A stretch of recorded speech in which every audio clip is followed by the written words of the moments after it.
Hi everybody, it's Hillary. Welcome to my channel. Today I have my wife Christine here with me, Hi. and we're going to be talking a little bit about Disneyland Paris's Sequoia Lodge. We stayed at Sequoia Lodge at our last trip to Disneyland Paris at the beginning of March, and we wanted to share with you some of our thoughts today. So the first issue that we encountered was actually getting into the hotel and checking in. We came from the parks, so we didn't take the shuttle since it was just going to be too complicated to take the shuttle with the wheelchair. We just walked over, and we couldn't figure out where the lobby was because we walked. There's a bridge, and then you walk past the hotel, and we just went in the first door, which was a mistake. And we ended up on the bottom floor of the building that has the lobby in it, which also has the two restaurants in it. And the only way to get from the bottom floor up to the lobby is either the stairs, which are obviously not wheelchair accessible, or there is one tiny, tiny, tiny elevator that you can use that is specifically for people in wheelchairs. I barely fit in that elevator. I had to help her get in because it was such a tight squeeze that literally there was about this much room on each side of her wheels through the door. There is a set of two double doors to go from the lobby to the outside, and those doors do not open automatically. There's no button that you can push for them to open automatically. Basically, instead of being a normal door threshold where you would experience the flat part and then an angle, these doors had a perpendicular bump.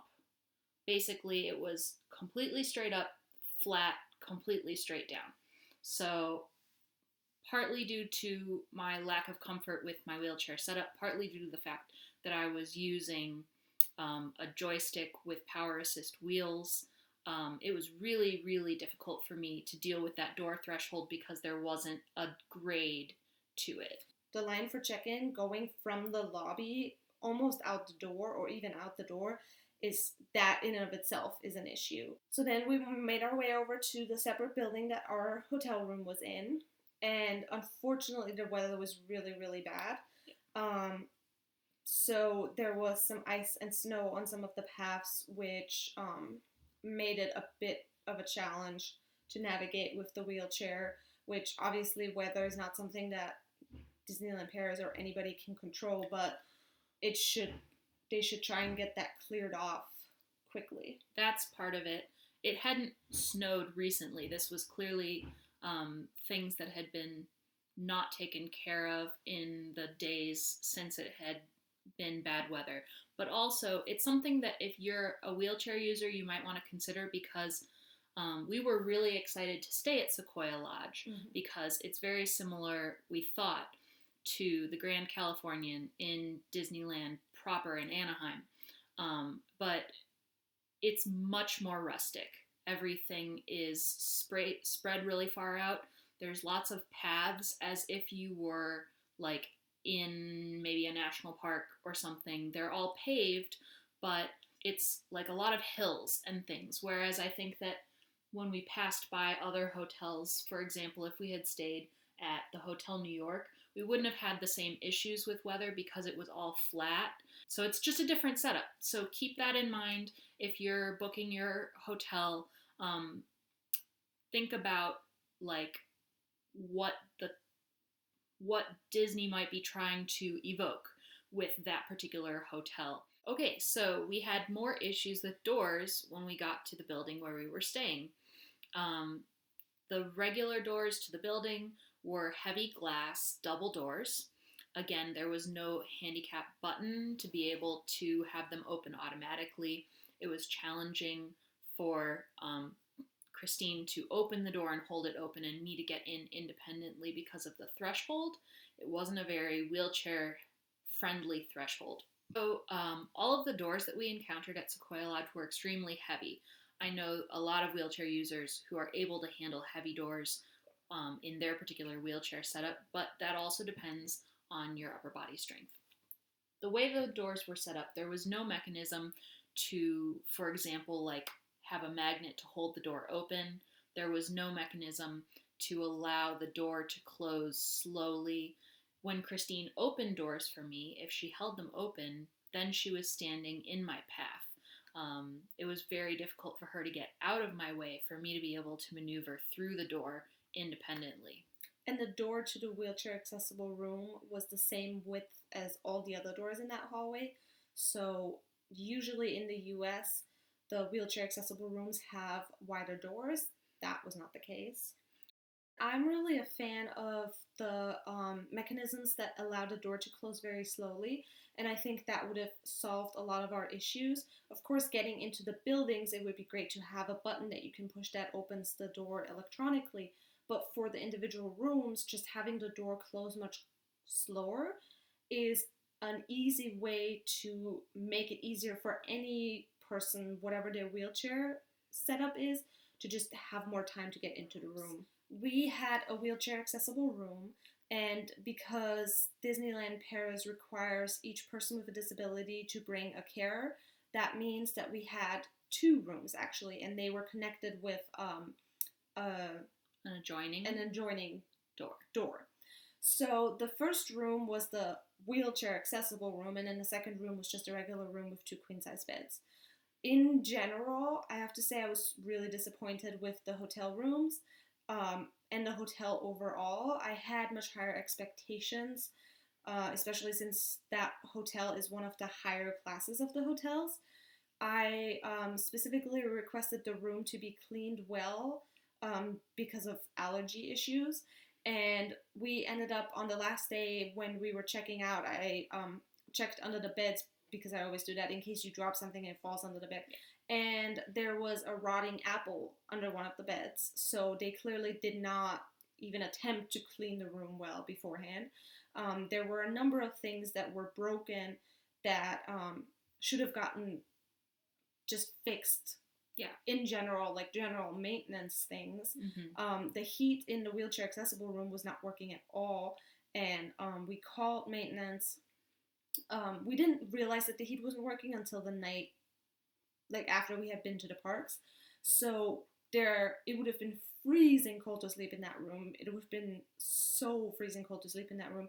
So we ended up sleeping in the other room, which is only possible because of the type of disability that Hillary has. It would have been much more of a challenge had Hillary, like if she had a different type of disability. We called the next day and they came and fixed it, and when we came back that day, it was actually fairly warm in the room. But again, that's one of the things that I would expect a hotel of that class to just generally have maintained well enough that those issues don't exist. And then there were, on top of it, the disability-specific issues that we had with the hotel room that was supposed to be accessible. When we got into the room, as you'll see in the video, there was a set of bunk beds and a twin-size bed. And this made it really challenging for a couple of reasons. First, I would have liked to share a bed with my wife and still have been able to stay on the wheelchair accessible side of our rooms. And second, we had no need for bunk beds, and they got in the way. I would have had a lot more room to maneuver if the bunk beds hadn't been there. And in fact, trying to maneuver next to the bunk beds and the twin size bed caused me to discover that the twin size bed slid extremely easily. So if I had a different kind of disability, for example, if I had a spinal cord injury where I needed to put my hands against the bed and transfer using my arm strength, that bed could have very easily slipped right out from underneath me. It moved that easily. And also, the bunk beds don't make sense in an accessible room because the lower bunk was fairly low to the ground, and then the top bunk was not that high. I don't personally have experience taking care of a child that has a physical disability, but I imagined sitting on that bed that it would be very challenging to actually make that work.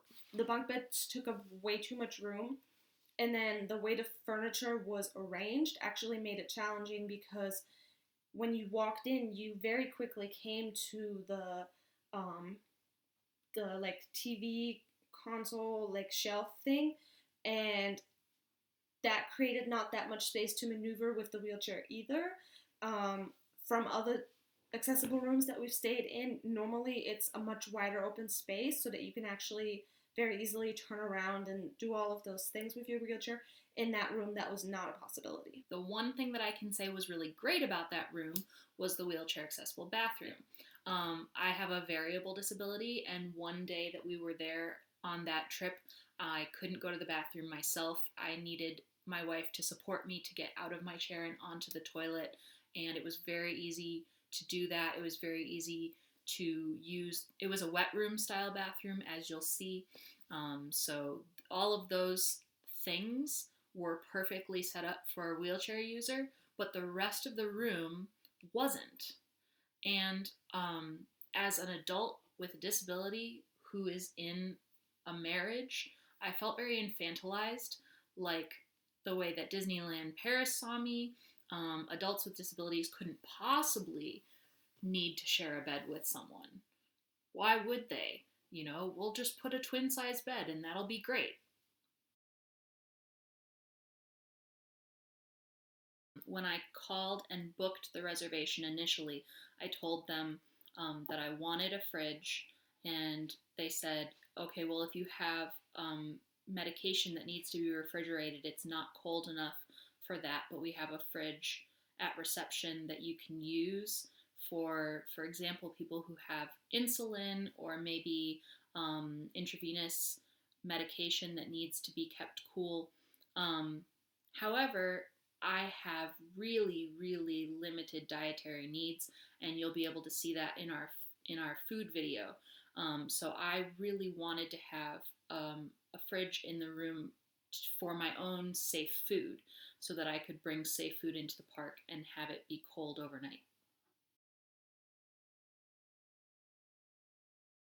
Just to wrap it up a bit, there are some issues that are structural issues that obviously would take time and money to solve, but there are also quick fixes for specifically only the wheelchair accessible rooms. For example, there are different door thresholds that would make it much easier for someone in a wheelchair to get over the threshold. There are these mechanisms that allow doors to close slower. I mean, moving some furniture around, putting in a doorstop, these things are simple, simple fixes that Disneyland Paris could do today to make people's lives easier who come to visit them, who have a physical disability and use a wheelchair. That being said, there are some major issues that make the hotel less accessible that would require some investment and some larger structural changes. But if you want to call yourself a good hotel that is accessible to wheelchair users, then you need to just over time invest in those things so that your guests with disabilities can have just as magical of a time as all the other guests. So that leads us to the pool. The way it's set up is that you walk into the doors and you walk through the changing rooms to get to the pool, but the pool is actually on a lower level. So no matter what, even if you just wanted to sit by the pool and maybe watch your kids in the pool, that's not possible because there is a set of 5 or 6 steps that you would have to navigate. We only used the indoor pool, obviously, because it was early March, but I don't recall seeing a wheelchair lift for the outside portion of the pool either. I don't know what the laws are in France. Obviously, laws are different in every country. In the US, I believe the laws are different. So I recall when we were staying at Disneyland in Anaheim that the hotel had a lift to allow people with a physical disability to be, lifted into the pool. That was not the case in Paris, which makes part of the hotel and part of the hotel experience inaccessible, completely inaccessible to people with certain types of physical disabilities. That setup is not one that is obviously easily changed because of the way the billing is structured, but there are ways around it, and I would encourage the management of the hotel to think about that and think about how stairs affect people with physical disabilities.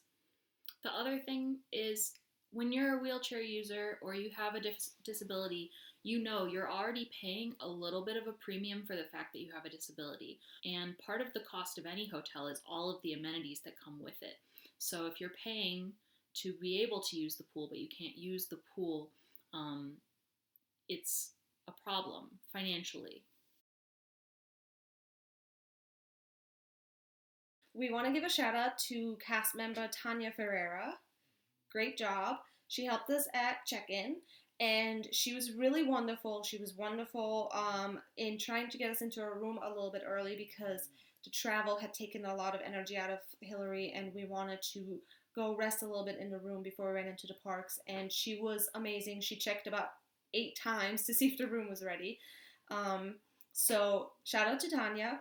There was also a manager whose name I did not write down, unfortunately, who was very helpful in getting some of the issues fixed. However, I do have to say, and that might be a cultural thing, it probably is a cultural thing, because customer service in the US is completely different to customer service in Europe. And as a European, I know that. When we brought these issues that we were having, all of these issues, to the attention of the manager, she was more than happy to try and solve any of the issues that were solvable, but we were not offered any kind of like making up for the issues that we were having. She did offer to see if there was a different room that was available, but at that point I didn't think that a different room was gonna make a big enough difference to warrant moving all of our stuff. We did not take advantage of that because we didn't think it was actually going to solve any of the issues. But we also weren't offered anything to make up for the fact that we were having all of these issues. In the US, I am 100% sure that we would have been offered fast passes or something like that. It's a cultural thing. It's definitely, in Europe, the customer does not automatically get something when they have a complaint. However, as a Disney property, it was a little bit disappointing because I'm so used to having that extra bit of magic that makes your stay at any Disney hotel really wonderful. And I was sorely missing that, unfortunately, in Paris, which was a big disappointment. So overall, what do you think about the hotel? Overall, the hotel was one of the worst parts of our stay. And it's not very accessible. So if you plan on going to Disneyland Paris, of course, do the research. We tried to do a lot of research. I would suggest trying a different hotel. We heard from someone that her mom, who's in a wheelchair, likes to stay at Hotel Cheyenne, but we haven't tried it ourselves yet. Yes. And you did have a chance to see the If you're willing to pay to stay at Disneyland Paris Hotel, the one that is right above the entrance to the park, they have very, very nice wheelchair accessible rooms. I was taken on a tour by one of the managers there, and I was very impressed. It was a completely different experience, but again, that is the most expensive property that they have. Yeah, and it's probably double the price of what our room was. Yeah. So yeah, that's our experience at Disneyland Paris Sequoia Hotel. Sequoia Lodge. Sequoia Lodge. Won't be staying there again, so I don't have to get the name right.